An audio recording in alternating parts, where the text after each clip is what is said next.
एक काम ऐसा करो, अब की बार आप महंगा पेन खरीदो।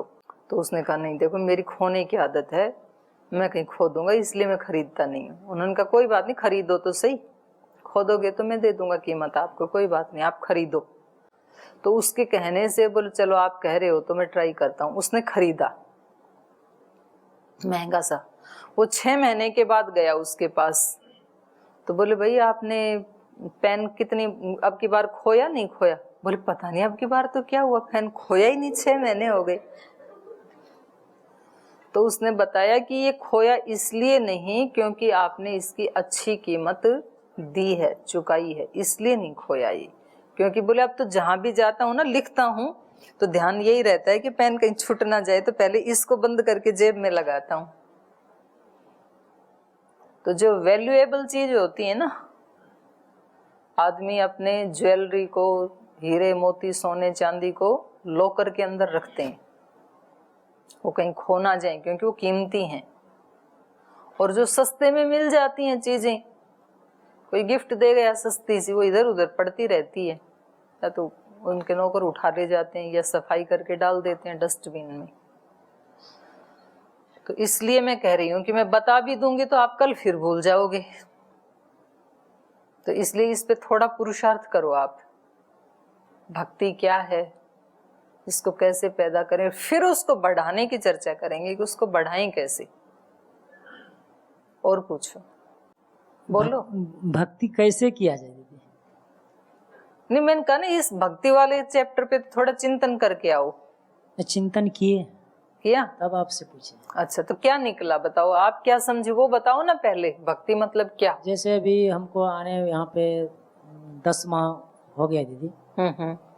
जिस तरह से जो अभी गुरुकुल की दिनचर्या नियम है, हम उस पे उस दिन से एकदम पूरे 95-100% उस पर हम चल रहे हैं। हमको चलने में भी आनंद आता है। ओके। अभी ऐसे आप एक दिन दीदी बोली थी दीदी कि गुरु यदि 3 बजे जगता है तो शिष्य को उससे पहले जगना चाहिए, उससे पुरुषार्थ करना चाहिए। हम अभी 10 माह से अभी लगभग 2:45 बजे बिना अलार्म कहीं जग जाते हैं। उसके तो घंटी भी पूरे लगाते हैं और उस समय जग करके ध्यान भी करते हैं, स्वाध्याय भी करते हैं। यानी हमको सब काम करने में पूरा आनंद आता है, या कोई सेवा काम मिल जाए, कोई भी काम मिल जाए, हमको पूरा आनंद आता है। इसलिए हम सोचे, मैंने चिंतन करते हमको तो पूरा आनंद आ रहा है। फिर मतलब चूक कहाँ हो रही है? जब पूरा आनंद आ रहा है तो समस्या कहाँ है? फिर समस्या नहीं, और चाहते हैं कि उस भक्ति क्षेत्र में और आगे कैसे और बढ़े, मतलब आनंद कैसे बढ़े। और जी जैसे अभी ध्यान करते हैं तो अभी ध्यान में तो यदि ध्यान करते करते कुछ बात फिर दिमाग में आना शुरू हो जाता है, तो फिर धीरे धीरे जब मन चुप नहीं होता है, मन बोलना शुरू कर देता है। जब गायत्री को मारते तो उसको देख लिया करो। आप तो अलग, आप तो मन नहीं हो ना।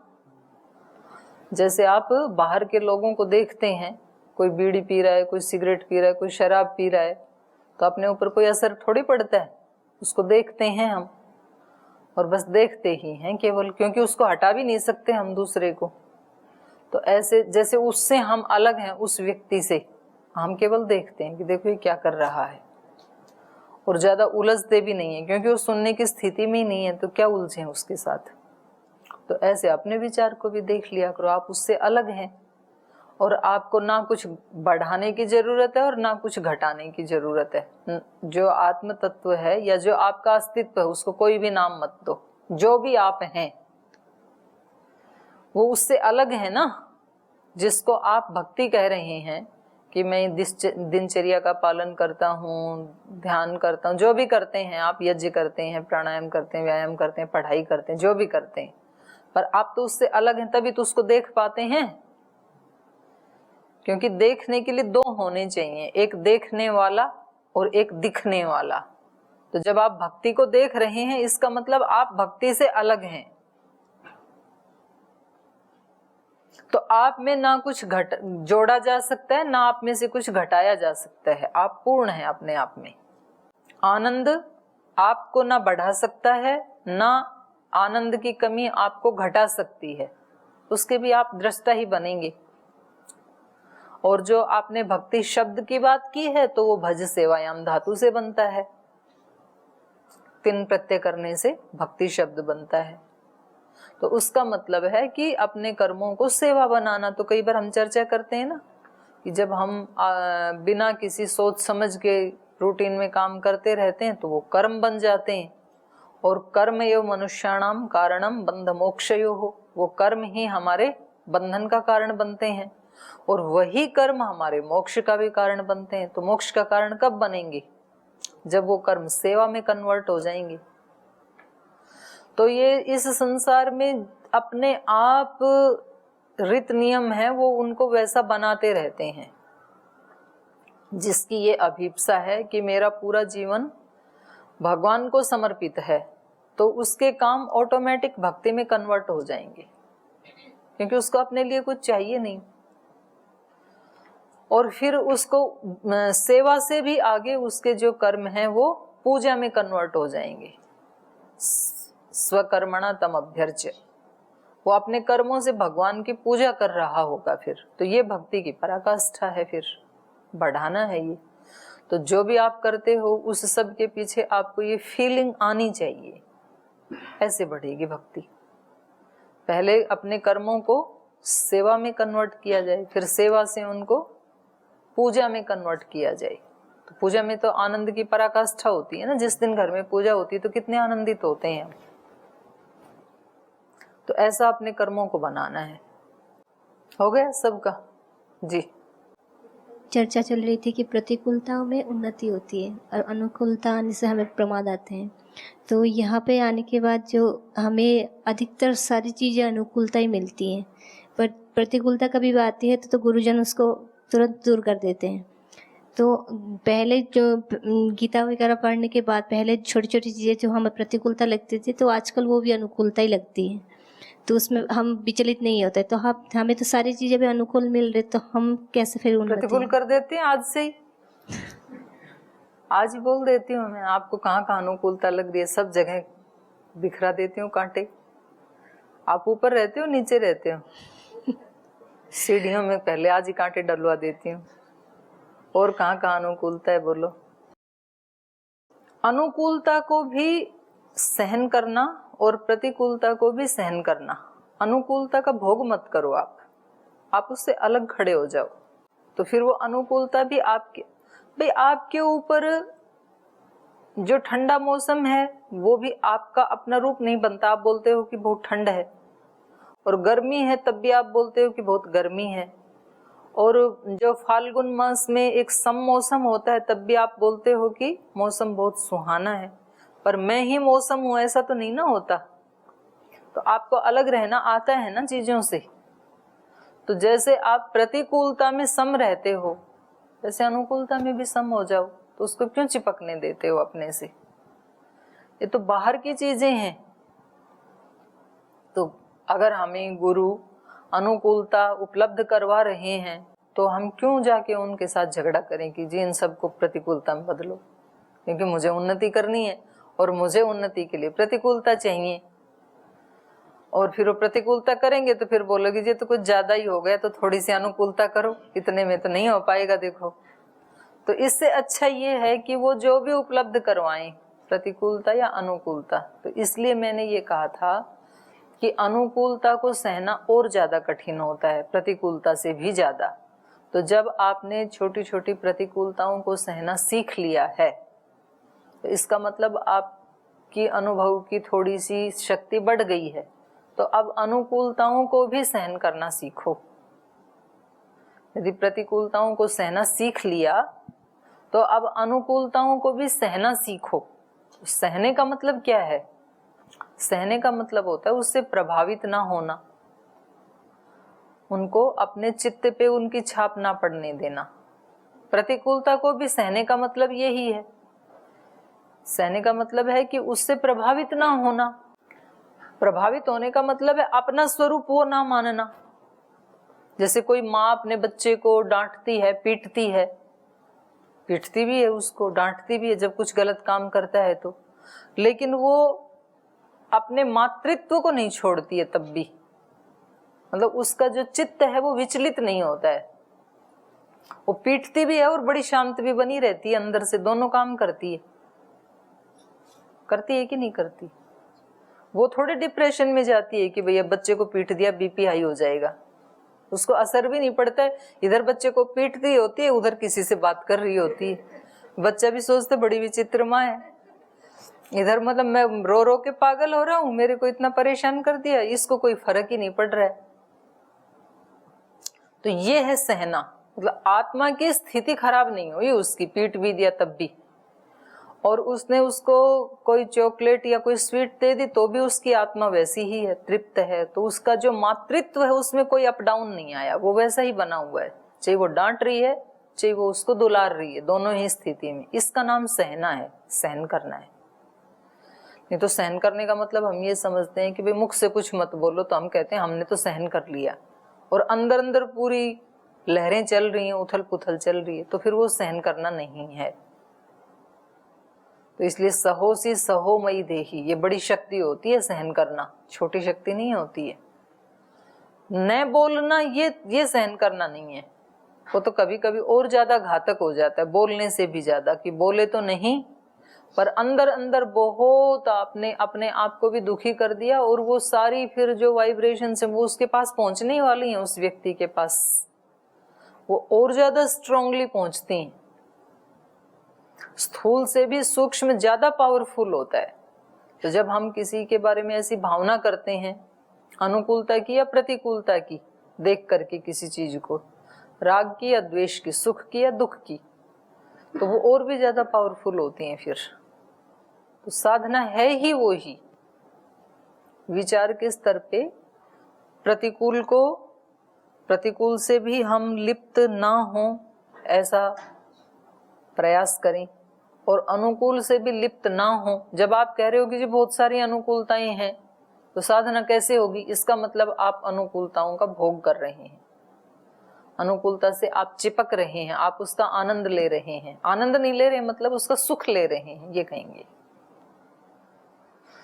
और जैसे आपको मैंने कई बार बताया है कि जो शुकदेव जी की स्थिति थी, तो जंगल में रहते थे तब भी वैसे ही थे, और राजा जनक के वहां उनके पिता ने उनको भेजा कि जाओ कुछ उनसे पाठ सीख के आओ। और रास्ते में जो अनुकूलताएं मिली उनको, भोगों की पराकाष्ठा, उनको कोई फर्क पड़ा ही नहीं। तो गेट के ऊपर ही उनको जो अनुकूलताएं मिली, फिर कहीं ऐसे फूल खिले हुए, ऐसी मिठाइयाँ रखी हुई, फिर ऐसे भोग ऐश्वर्य के सामान, कोई कन्याएं डांस कर रही हैं, बहुत तरह का उनको पार करना पड़ा ना। और राजा जनक देख रहे थे झरोखे में से इसके हाव भाव कैसे होते हैं, ये जो आ रहा है इन सारी चीजों को देख करके। तो अगर कोई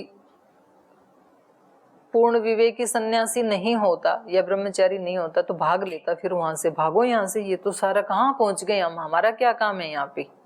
और उसके ऊपर कोई फर्क ही नहीं पड़ रहा है, वो अपने सहज गति से अपने आगे बढ़ा चला जा रहा है। और सहज गति से जाके राजा जनक से कहा कि बताओ, पिताजी ने कुछ विद्या सीखने के लिए आपके पास भेजा था, तो सिखाओ आप। बोले आपको कोई सिखाने की जरूरत नहीं है, आप पहले से सीखे सिखाए हो, मैंने देख लिया आपको आते हुए।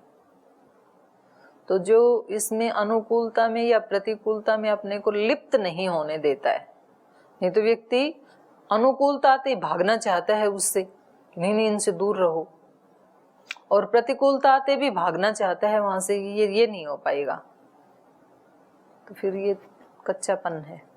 और ऐसे भी होता है कि आपको जो अनुकूलता ये लग रहा है कि ये मेरे को थोड़ा कमजोर बना रही है, तो फिर आप उस अनुकूलता में रह के भी उससे अलग रह सकते हो, उसको आप उपभोग मत करो। जैसे स्वामी जी इतने बड़े इसमें रहते हैं तो वो अपने चटाई बिछा के सोते हैं, तो कितने गद्दे डाले हो यहाँ पर पतंजलि योग पीठ में, उनके शिष्य अच्छे गद्दों पे सोते हैं, वो नहीं सोते हैं, ठीक है। तो ये भी तो हो सकता है, रहते हुए भी मत लो, आपको नहीं चाहिए तो। यहाँ उनके सब शिष्य खूब घी दूध मिठाई सब खूब खाते हैं, स्वामी जी नहीं खाते हैं, उबली हुई लौकी की सब्जी खाते हैं। उनको कोई दे भी जाए तो किसी दूसरे को दे देते हैं जो भी उस समय सामने हो, और वो अपना इतना ही खाते हैं, क्योंकि उनको पता है मुझे मोटा नहीं होना है, तो अपना संयम रखते हैं। तो कोई जबरदस्ती चीजें आके अनुकूलताएं हमारे से नहीं चिपकती हैं, और जबरदस्ती प्रतिकूलता भी नहीं चिपकती हैं। हो गई? और कोई प्रश्न किसी का? ओम दीदी जी, ये अंत में कहा गया कि इंद्रहंता बालक के 7 टुकड़े कर डाले हैं, तो इसका अभिप्राय क्या है और इसके पीछे क्या विज्ञान? 2 टुकड़े भी हो सकते थे, तो ये 7 टुकड़े का मतलब हम क्या समझे? 7 ही क्यों किए? 5 भी कर सकते थे, 8 भी कर सकते थे। जी जी, इसके पीछे विज्ञान क्या है ये थोड़ा सा। जी जी, और आगे तो इसके सैकड़ों टुकड़े भी आएंगे, सैकड़ों टुकड़े भी कर डाले, ऐसा भी आएगा अभी। तो इसके ऊपर और थोड़ा चिंतन करेंगे, इसके 7 ही क्यों कहे जी। ओम दीदी प्रणाम। दीदी जी, गाँव में देखा जाता है कि माँ या बहन अपने केस को संवारते हैं कहीं बैठ के, तो बड़े बुजुर्ग जो दादी होते हैं उन्हें मना करते हैं कि यहाँ बाल गिरेंगे, लात लगेंगे, यहाँ बाल को नहीं संवारना है, डांट देते हैं। तो बाल में माताएं के जो बाल होते हैं उनमें लात लगने से क्या मतलब होता है, जो गांव में उतना इस पे बात होता है? रेवड़ के मुंह में चला जाए तो गला रुक जाएगा, यहाँ मतलब... अशुचिता का बात हुआ है? नहीं नहीं, यहाँ तो वो है ही नहीं, जो आप इसका स्थूल अर्थ ले रहे हैं वो है ही नहीं यहाँ पर। तो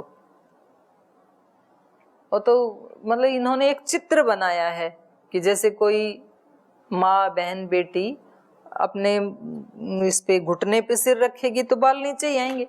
माँ बहन बेटी क्या, भाइयों ने किसी ने बढ़ा रखे हो, भोलानाथ जी करेंगे तो इनके नीचे ही आएंगे, तो किसी के भी आएंगे, है ना। तो वो अशुचिता है ना। जब रसोई भी बनाते हैं तो बाल को बांध के रखते हैं, और वो जो बड़े बड़े होटल हैं उसमें तो टोपी लगा के रखते हैं जो सेफ होते हैं।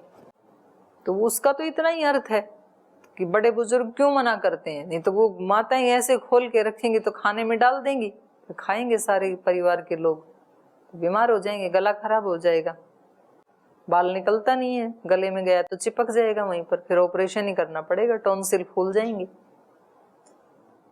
तो इसलिए कहते हैं भाई एक स्थान में कहीं अपने बाल ठीक करो। वो माँ के लिए, बहनों के लिए थोड़ी, आपके लिए भी है वो, तो उनके थोड़े बड़े होते हैं इसलिए उनको कह देते हैं। और कुछ चीजें जो है वो परंपरा से चल पड़ी कि भाई बहनों को तो ऐसे रहना चाहिए और भाइयों को चाहिए कैसे भी रहो, ऐसी इजाजत नहीं है, भाइयों को भी अनुशासन में रहना चाहिए उनको भी अपने बाल बांध बूंद के रखने चाहिए, अगर बड़े हैं तो। महाराज जी बांध के तो रखते हैं, अपने जोड़ा बांध के रखते हैं। तो ये तो अलंकारिक वर्णन है, ठीक हो गए। चलिए तो थोड़ा इसको आज पूरा कर देते हैं, ठीक है। तो जब दीदी ने देखा कि अरे ये तो थोड़ा सा टाइम बचा था, 10 वर्ष, और ये तो भूल हो गई मेरे से, अशुचिता का प्रवेश हो गया, और इतने दिन तक जो इसको गर्भ को मैंने पाल के रखा था ये तो इसने नष्ट कर दिया। तो फिर वो रोने लगी, सुस्वरम रुरोदः। तो इन्होंने कहा मारुद मारुदश्चेति गर्भं शक्रोभ्यभासत बिभेद च महातेजा रुदन्तम् अपि वासव न हन्तव्यम् इत्येव दितिरब्रवीत् निष्पपात ततः शक्रो मातुर्वचन गौरवात् प्राञ्जलिर्वज्रसहितोदितिं शक्रो अभ्यभाषत अशुचिर्देवी सुप्तासी पादयोः कृतमूर्धजा तदन्तरम् अहं लब्ध्वा शक्रहन्तारमाहवे अभिद्यं सप्तधा देवी तन्मे त्वं क्षन्तुमर्हसि।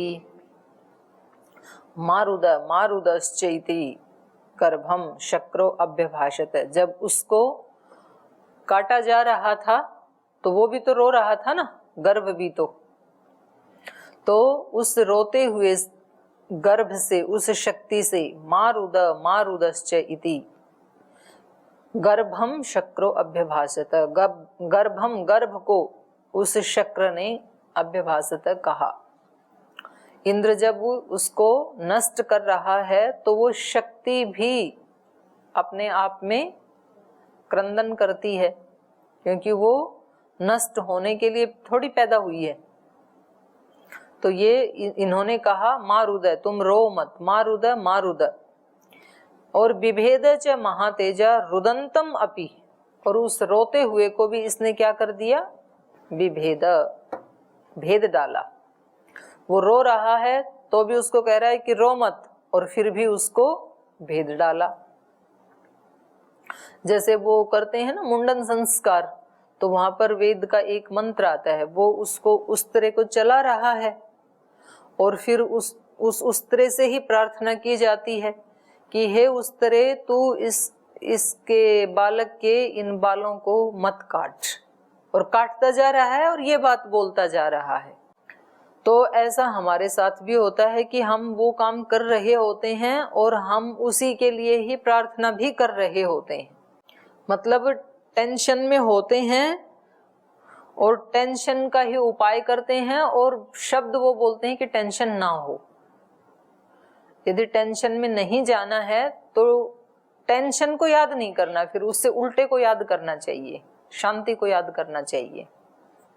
तो हम वो ही बोलते होते हैं जिसको हम हटाना चाह रहे होते हैं।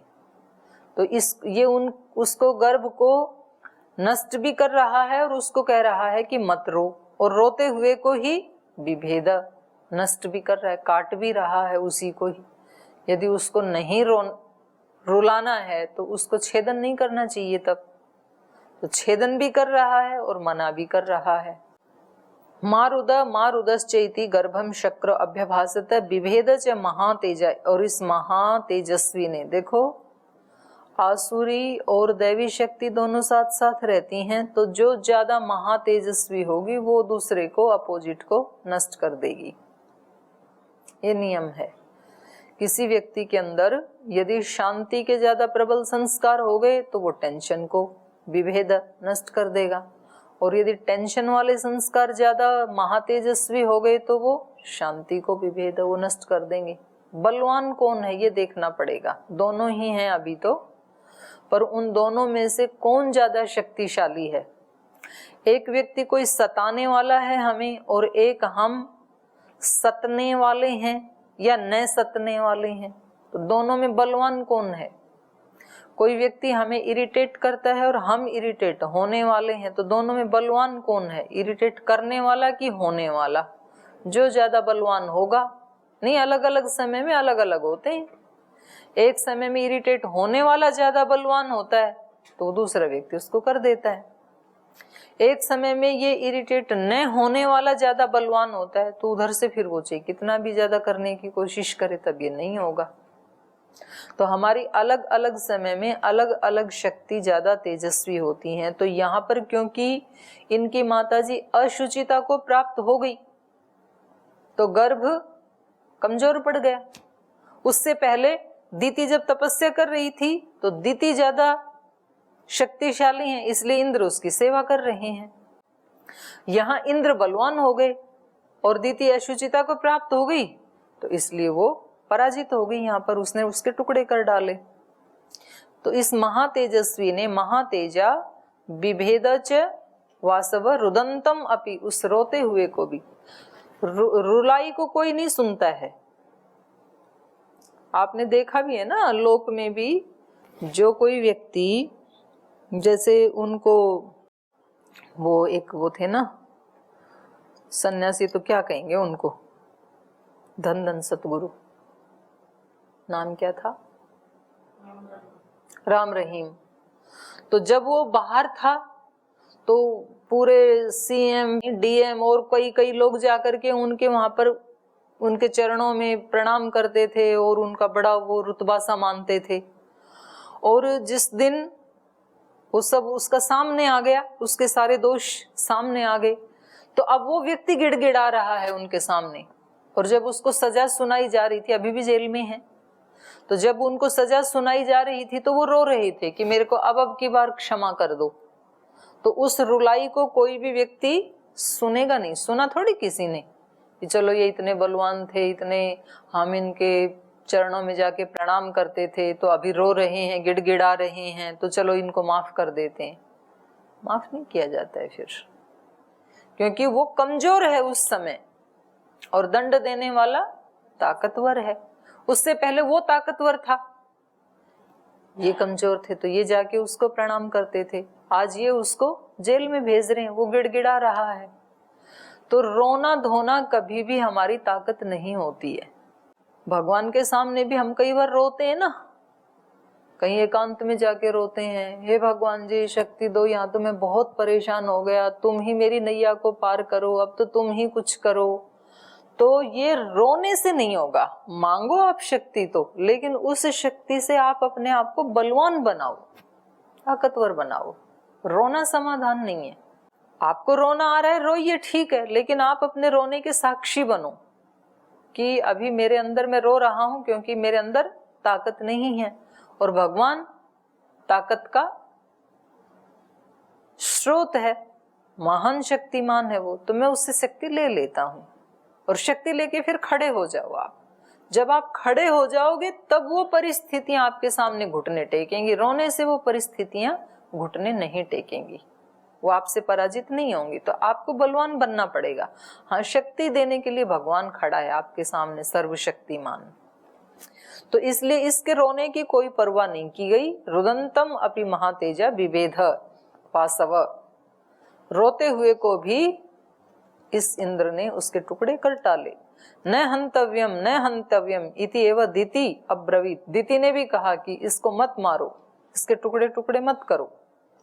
लेकिन निष्पपातः ततः शक्र मातु वचन गौरवात, टुकड़े तो कर दिए और फिर इस माता के वचन का इतना गौरव रखते हुए वो निष्पपात, फिर वहां से बाहर आ गए वो। प्रांजलि वज्र सहितो दितिम शक्रो अभ्यभासत, और फिर उसके सामने प्रांजलि और वज्र सहित तो उन्होंने उसको खंडित किया था।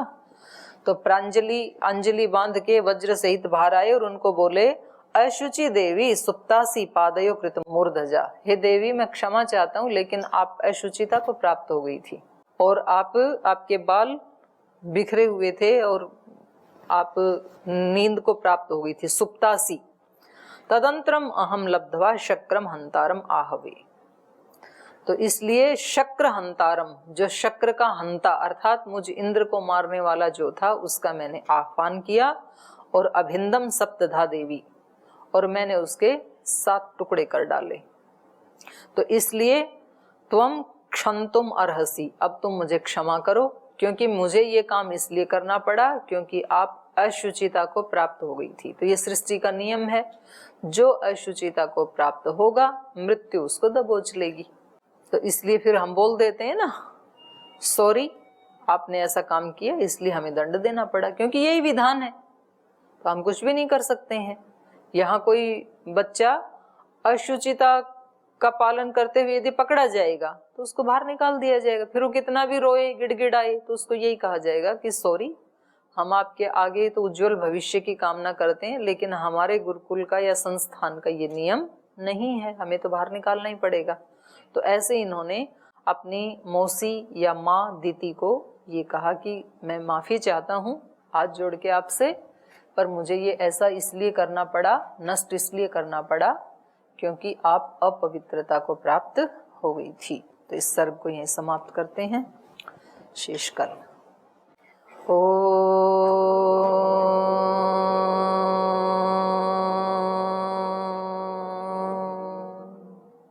शांति शांति शांति।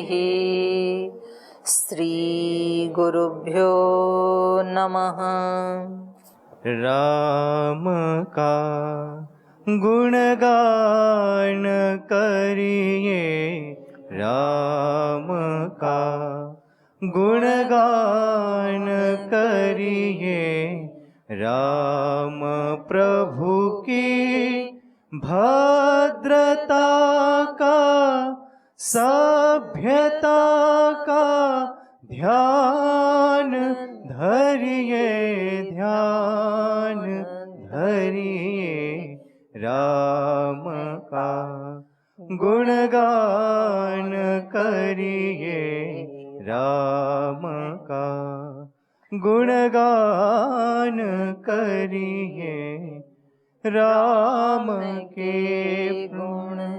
गुण चिरंतन, राम के गुण चिरंतन, राम गुण सुमिरन रतन धन, राम गुण सुमिरन रतन धन, मनुजता को कर विभूषित, मनुज को धनवान करिए, ध्यान धरिए, राम का गुणगान करिए, राम का गुणगान करिए, राम का गुणगान करिए, राम। ओम श्री गुरुभ्यो नमः।